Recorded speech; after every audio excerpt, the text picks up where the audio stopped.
Ladies and gentlemen, I'm honored to announce this next Fireside chat with FinTech Association of Hong Kong, Asia Web3 Awakening, a new dawn of false start. This session will be moderated by Ben Berenson, Managing Partner at Asia SGE, together with Neil Tan, Chairman of FinTech Association of Hong Kong. We will explore how Web3 has evolved in FTAHK and what to expect. Ben, Neil, the floor is yours. Please give our warm welcome to the speaker.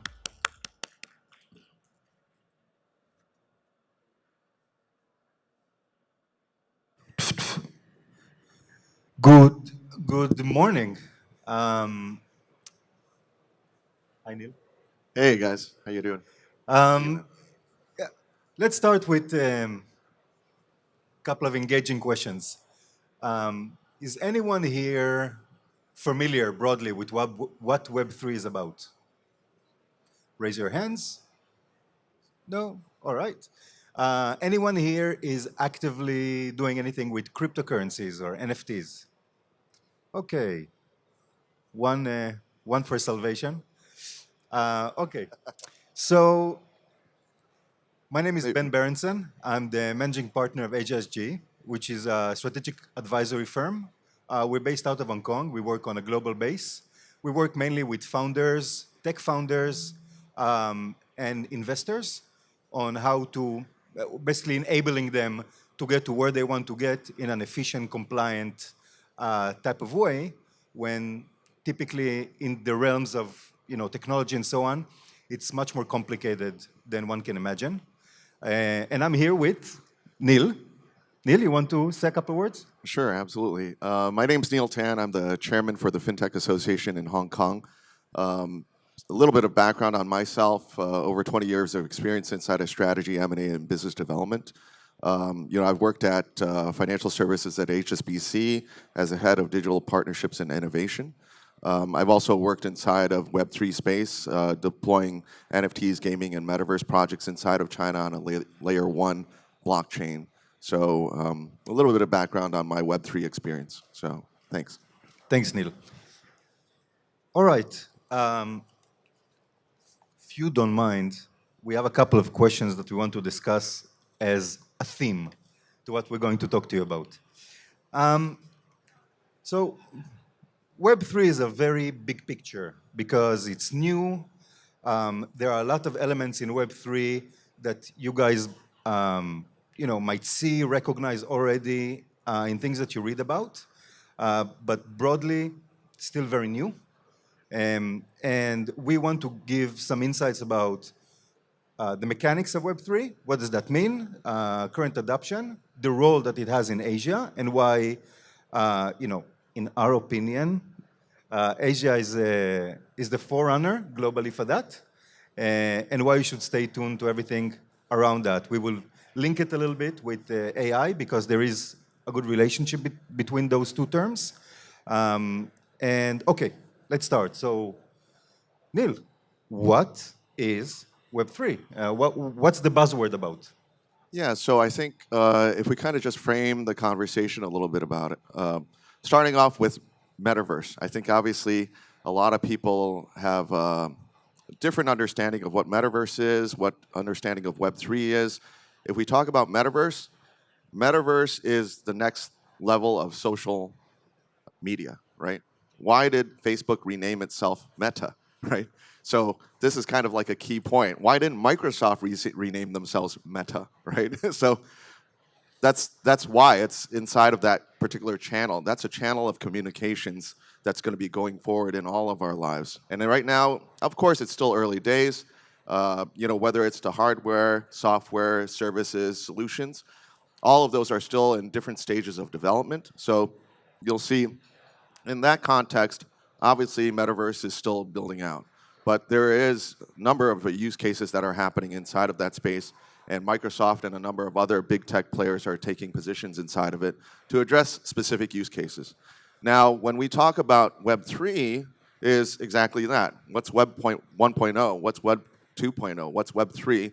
Is an advancement inside of the internet. And that means everything inside of hardware, software, services, solutions. And when we look at that space, where is that going to? What is the next phase? It's leveraging things like AI, machine learning. It's leveraging blockchain, smart contracts. It's leveraging all of these different types of technologies to improve both the efficiency, the connectivity, the engagement inside of the internet. And that's really what Web3 is. Whether it's in hardware, you'll see it in the different VR goggles and so forth, or whether you're talking about specific software that gets you into, let's say, banking at HSBC in the metaverse, there's the whole gamut inside of 3.0, right?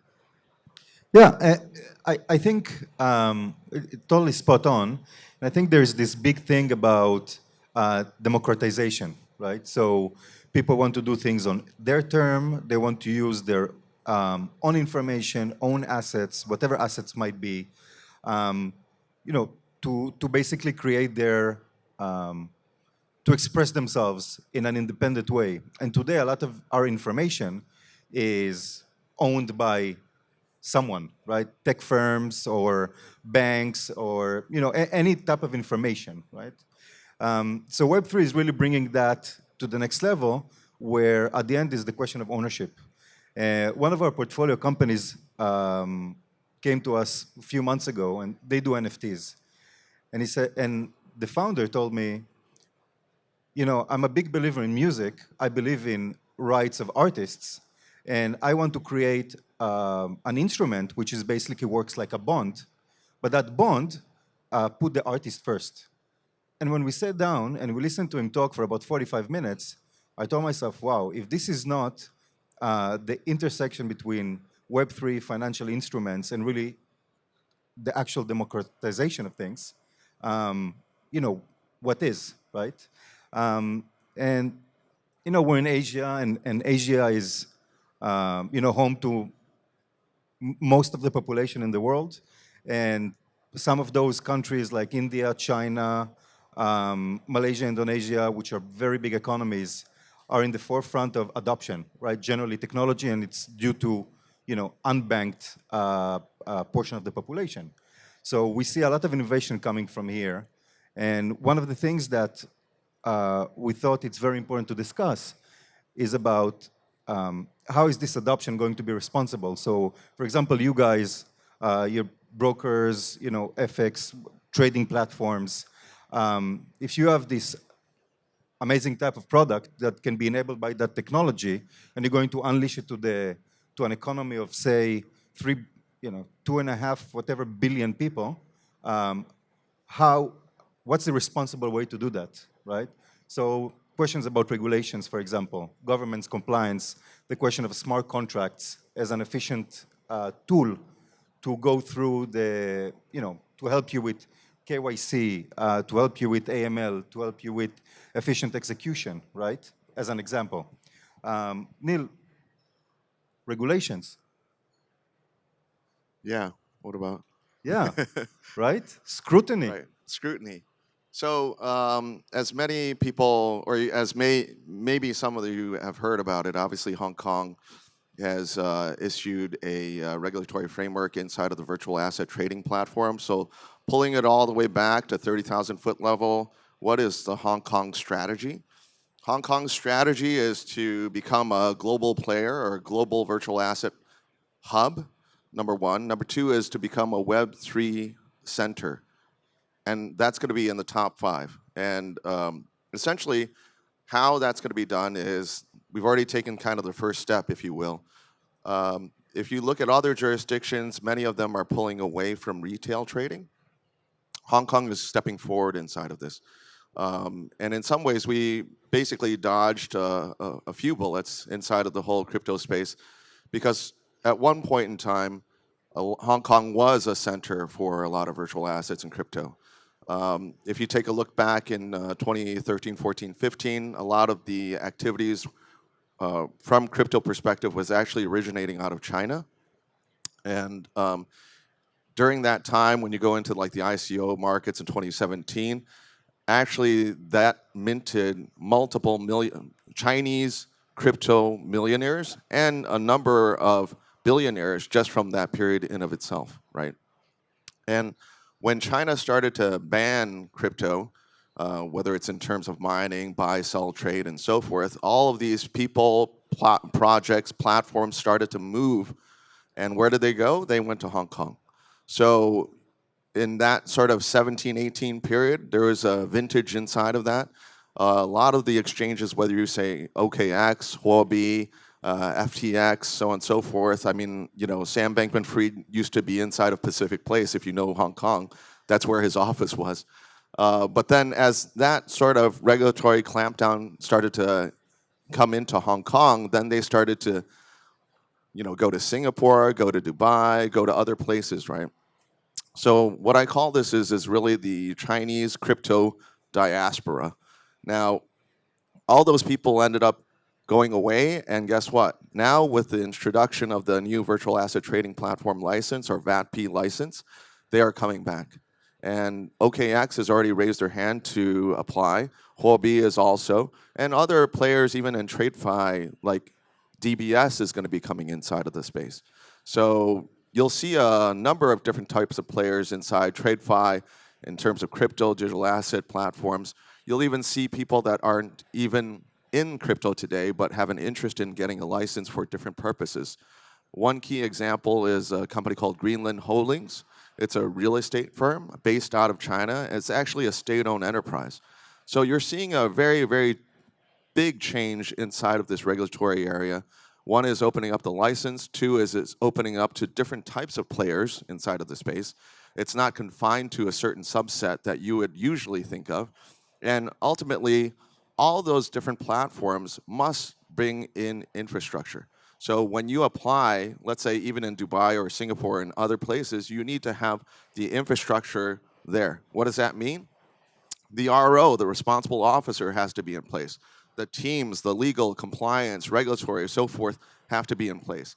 The tech stack, the regulator wants to see the tech stack and say, okay, does this person have a viable business plan in terms of delivering that type of service, right? And then, of course, they test and learn and so forth.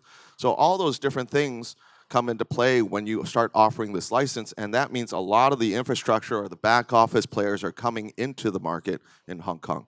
So that means everybody that's inside of custody and the settlement, into any of those different areas, they're all coming into Hong Kong.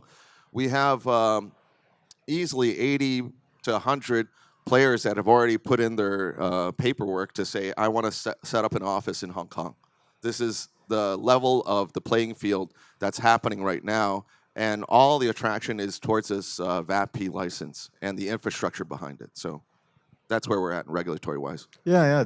I think definitely where we are today in Asia. I mean, even if you take markets like, Dubai or Malaysia or Singapore, that really trying to, put more efforts to attract that type of startups. I mean, we're more familiar with Hong Kong, obviously, but if we have in the past year a little bit over 150 Web3 themed companies that have been incubated by the main incubator fund belongs to the government called Cyberport. That's a big thing, right? You have VC funding. I mean, we have friends that run VC funds that raised 120 million in less than a year, all targeted into Web3. Obviously, and I touched a little bit about that at the beginning. There's the question of responsibility. There's the question of, what is in it for investors, both retail investors or institutional investors. How do I interact with that in the right way? How to prevent situations like fraud, scams, Ponzi schemes, cyber hacks, name it, right? There's so many things that are still there. We do, as people that, interact with this type of technology in one way or another on a daily basis. First of all, there's no replacement for actual company governance, right? MLRO, ROs, you're right, standard operating procedures. How do you KYC clients? Even if you don't need to KYC really, you should do some kind of a risk assessment for a client.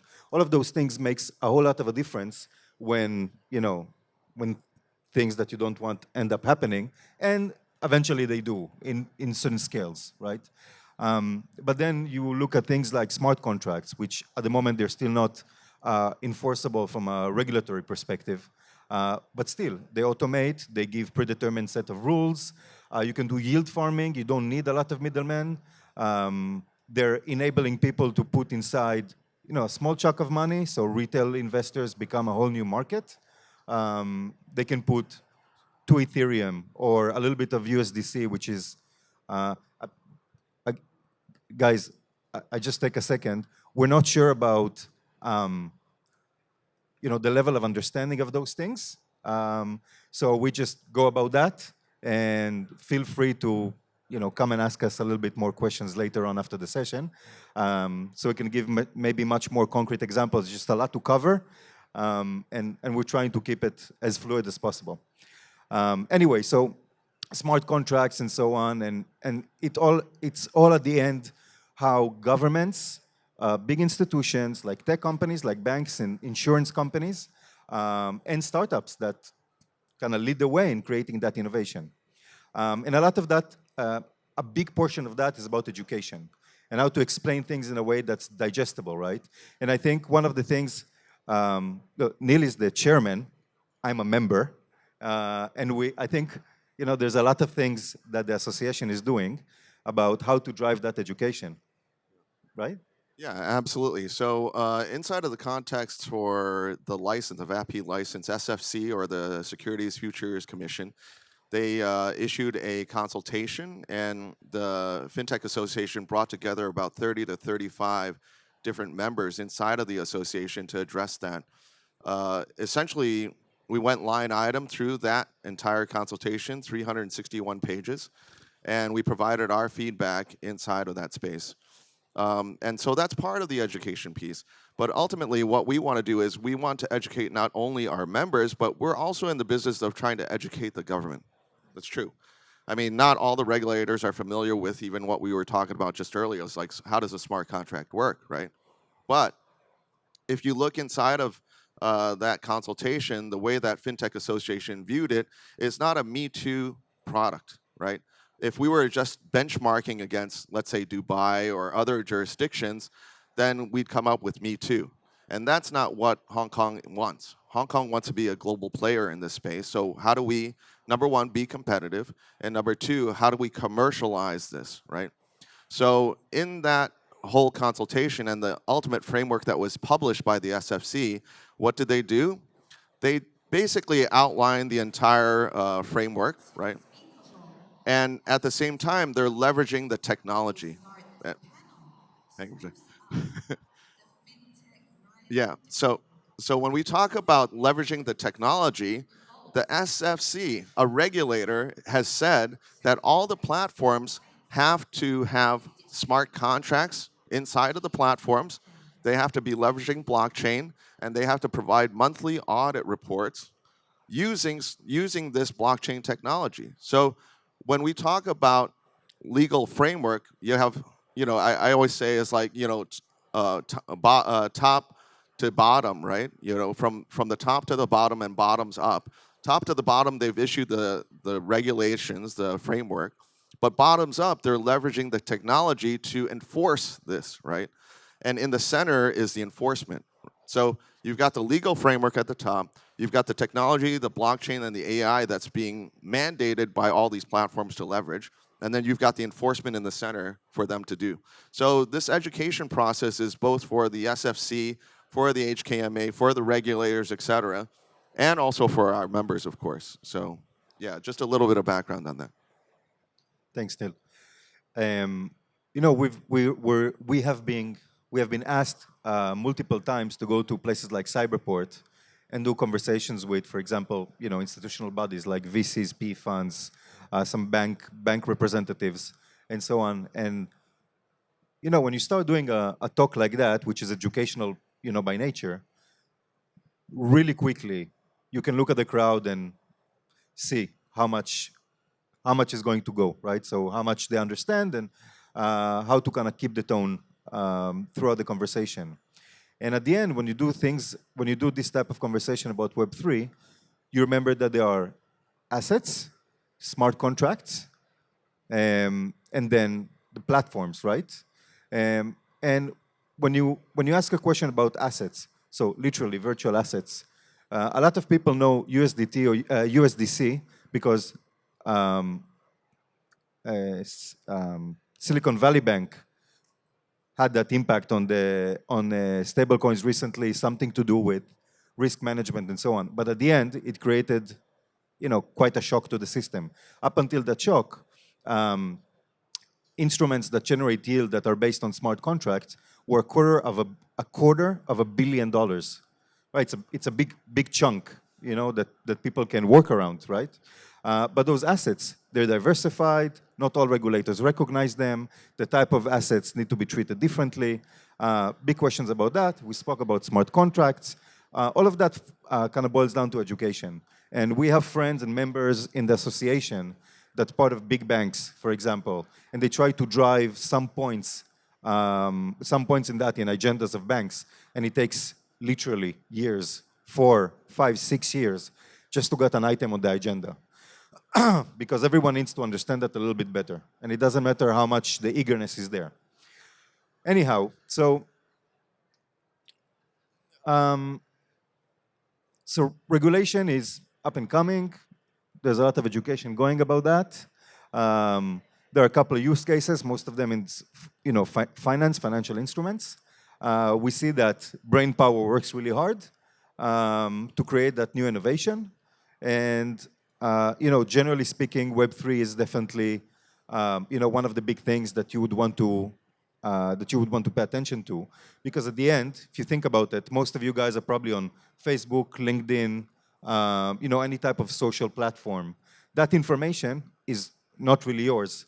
And Web3 can give you the option to take that information and make something out of it. Because the big tech firms, for example, they take your information and they create some kind of a target, right? So a supercomputer would say, this man, he likes shoes, right? Why? He posts a lot of shoes pictures. He looks at, he puts all kinds of, he follows certain channels or whatever, or groups. So we're going to blast his mind with shoe-related stuff, right? But this goes to any single thing that you guys are doing, right? So Web3 create that dimension of ownership and make sure that that information is yours on a public blockchain. I want to touch a little bit about AI, but that might be a slippery road. Yeah, I think point taken, definitely. I mean, I think you made some very key points. If we kind of look at Hong Kong inside of this sort of like the next phase, especially inside of payment space, we're talking about central bank digital currencies, talking about stable coins. Currently, inside of the regulatory framework, there isn't any construct to address the stablecoin or legalize the use or transactions of stablecoins. But there is a huge, huge push inside of central bank digital currencies or CBDCs. And Hong Kong's introduced an eHKD. Obviously, China is doing e-renminbi. There's different trials that are going on right now. For eHKD, what they're trying to do is they've initiated 16 different trials with multiple different use cases. And those use cases range from just standard plain vanilla transactions, payments and things. Time deposit, essentially. So you have time payments and things like that. And all the way on through to even metaverse transactions. So that's why I'm saying is that why is there relevancy inside of the metaverse? Everybody's like, okay, wasn't that 2021, kind of thing. Well, that's another means of transaction that will happen. And it's already actually happening in places like Korea and Japan. They have branches inside of the metaverse that you can facilitate financial transactions, right? And why is HSBC investing in land in the sandbox and so on and so forth? Or why is Stan Chart doing that? Everybody's angling for that next channel of communication to the customers and facilitating transactions. So even inside of that space in the 16 trials, there is also a use case for tokenization of real estate.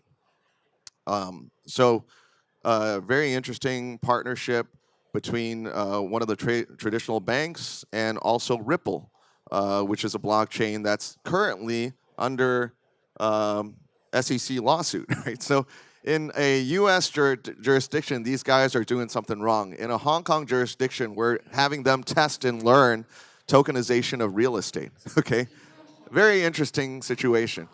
So, ultimately, I think that this bodes well for folks like yourselves inside of the space, especially if you're moving into that area. If clients are asking you about Web3 or asking you about crypto and transactions like that, I think one of the biggest opportunities inside of the VATP process is OTC desk, over the counter. Right now, this is probably the biggest challenge for everyone, is the OTC ability to go on and off ramp in fiat, right? So I think this is a huge area of opportunity for the people here. So ultimately, I think there's a lot of different angles inside of here that you should be interested in learning about, maybe presenting to clients, getting some feedback and so forth. There's huge opportunity here, so. Yeah, definitely. Totally agree. We would love to talk about that and ESG applications and so on a bit more, but unfortunately, we're out of time. But thank you very much, everyone, for your time and attention, and for IFX for having us here. We'll be happy to chat more after the session. Thanks, Neil. Thanks a lot. Thanks, everybody.